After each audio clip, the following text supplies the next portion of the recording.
We had an incredible weekend related to the 2024 election. We're going to cover it all. We are going to go through a number of the newsworthy events related to different candidacies and those saying, I should be the Republican nominee. We start with the twice indicted, twice arrested, twice impeached, failed former President Donald Trump, who gave a speech in Erie, Pennsylvania. The speech, of course, try to restate many of the same widely debunked grievances and obvious lies.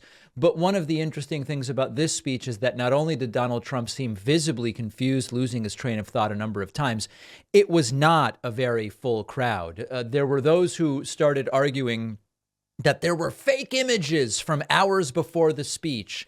Here we have a video, which we will play. Consider it actually a great badge of honor. As you can see, Trump is speaking, and there are not only chairs available in the floor seats, as you see in front of us, but there are entire sections that are essentially completely empty. What this means in terms of the future of Trump's campaign, we simply don't know. Trump trying to talk about Cuba and China and becoming confused, unsure what words to even use. Quite a moment. China is building military places and forts and everything, installations. They're building military in Cuba, 71 miles off our coast. Okay. Trump, of course, arguing that if he were president, this would not have been happening. In fact, much of why this is happening, this alliance between China and Cuba, is because while president, Donald Trump alienated Cuba after closer relations were at least being attempted to be fostered by the Obama administration. So quite interesting that Trump, not only confused about that, doesn't realize his own role in what is taking place between China and Cuba. Trump also calling Biden a bitch, or I guess a son of a bitch. So I guess he's calling Biden's mom a bitch. Really quite a discussion to be having when we're talking about a former president of the United States. Smart people. They know what they're doing. They're at the top of their game. We have somebody that's not at the top of his game, never was at the top of a game, never was. We have a guy who's a dumb son of a bitch, and to allow this to happen. And of course, the crowd loves it. The crowd dead for much of the rally. But when Trump would say anti-trans things, they came to life. And of course, when he insults Joe Biden, they like that as well. The word salads were frequent. There were many of these word salads. Here is one related to Hunter Biden and the news cycle. And it's not even really clear Trump knows what he's talking about. The crowd certainly has no idea. Now, to cover up his crimes, they target his political enemies. You see all this stuff coming out about Hunter, and then they hit us with another thing yesterday because they want to take away the news cycle. These are vicious, bad people. As you know, Biden has ordered his top political opponent to be arrested. I got to be arrested. They want to arrest me. Remember that there is no evidence whatsoever that Joe Biden has ordered a damn thing. That's only because we're winning. You know, Now think of it. He wants me arrested. They never taught me that at the Wharton School of Finance, right in Philadelphia. We didn't have a course on arrest. We didn't have a course on indictment. So these word salads went on all night. They made less sense as the speech went on, and Trump actually speaking just over 100 minutes. On the 101st minute of this Castro-like endless speech, Trump wrapped it up. Trump continues to use this line, they're not indicting me, they're indicting you, to try to make his followers collective victims. Of course, Trump's not actually a victim. He's an alleged perpetrator. And of course, this is part of the grift because we now know that a lion's share of the money Trump is raising is going to his legal defense. They want to try and demean and hurt us, all of us. You know, they're not indicting me, they're indicting you. I just happen to be standing in their way. That's all it is. Oh. That's what it is. We're all getting indicted when Trump gets indicted. And of course, that is very much not the case. But what I can assure you is that if the average random person were accused of the things Trump were accused of, if there was evidence for the average person that they did the things Trump is accused of doing, they would certainly be getting arrested and indicted. That I can assure you. Trump mentions Mike Pence and the crowd boos naturally. By 44 points, 57 to 13. Mike Pence is at 5. Well, no. Sad. It's sad. And I don't like to see the way he's being treated, but Mike is at 5. Mostly he's being treated poorly by Donald Trump, interestingly enough.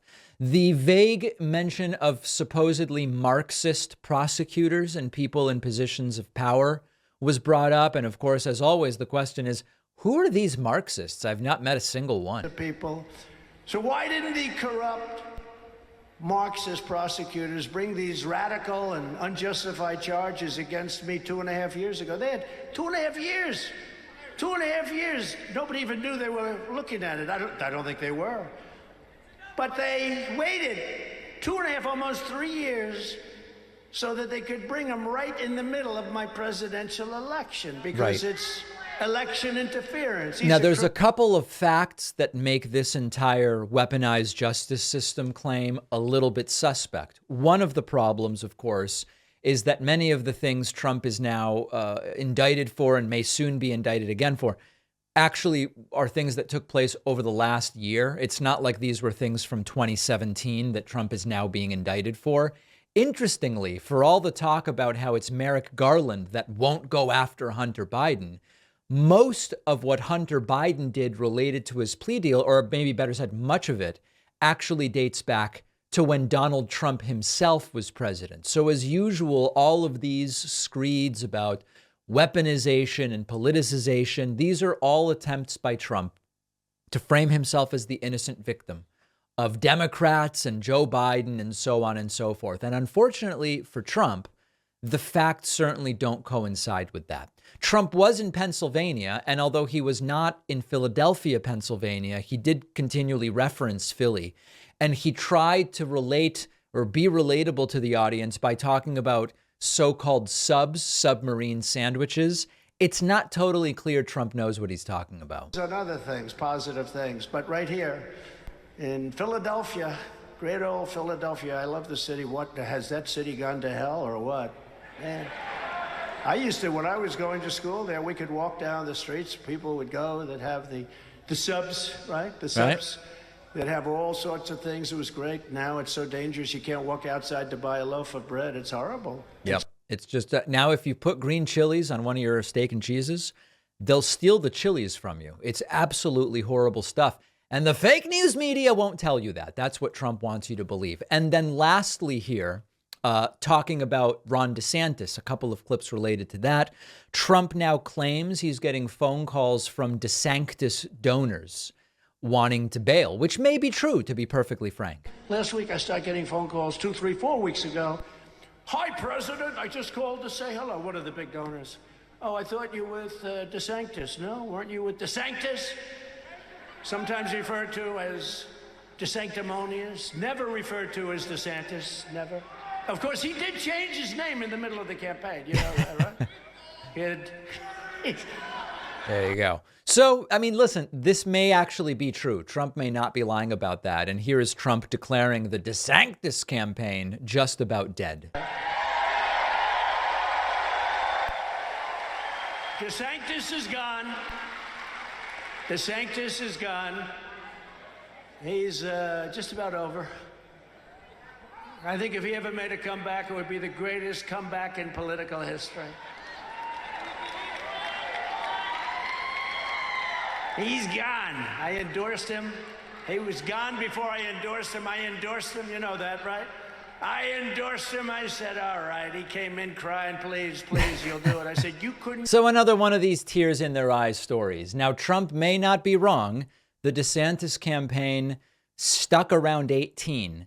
18 is not going to get you what you need to win the Republican primary.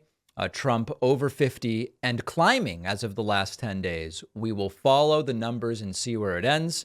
As far as the Trump rally, not very crowded, same corrosive lies, same visible confusion when Trump gets all tongue-tied in these word salads. But if you think Trump's speech was bad, Just wait until you hear the things that his rally attendees said. We've talked on the show about how internet service providers have been logging everything their customers do online and selling that data. Tech companies use trackers in websites and apps to collect your data.